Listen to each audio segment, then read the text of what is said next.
Friends, આજે હું તમારી સાથે શેર કરીશ તીખા પુડલાની રેસીપી. ડિટેલ રેસીપી જોવા માટે મારી ચેનલની વિઝિટ કરો. જાળીદાર અને એકદમ સોફ્ટ પુડલા બનાવવા માટે 2 કપ ચણાનો લોટ લઈશું. મસાલામાં અડધી ટીસ્પૂન હળદર પાવડર, 1/4 ટીસ્પૂન હિંગ અને અડધી ટીસ્પૂન જેટલો અજમો એડ કરીશું.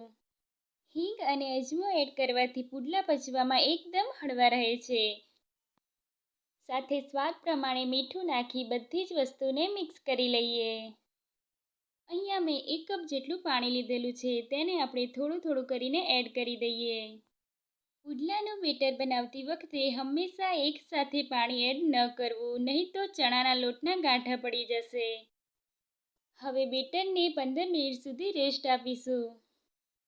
15 મિનિટ બાદ તેમાં 1 ટીસ્પૂન લાલ મરચું પાવડર એડ કરી દઈએ. તેમાં આદું, લસણ અને મરચાંની પેસ્ટ ઉમેરીશું.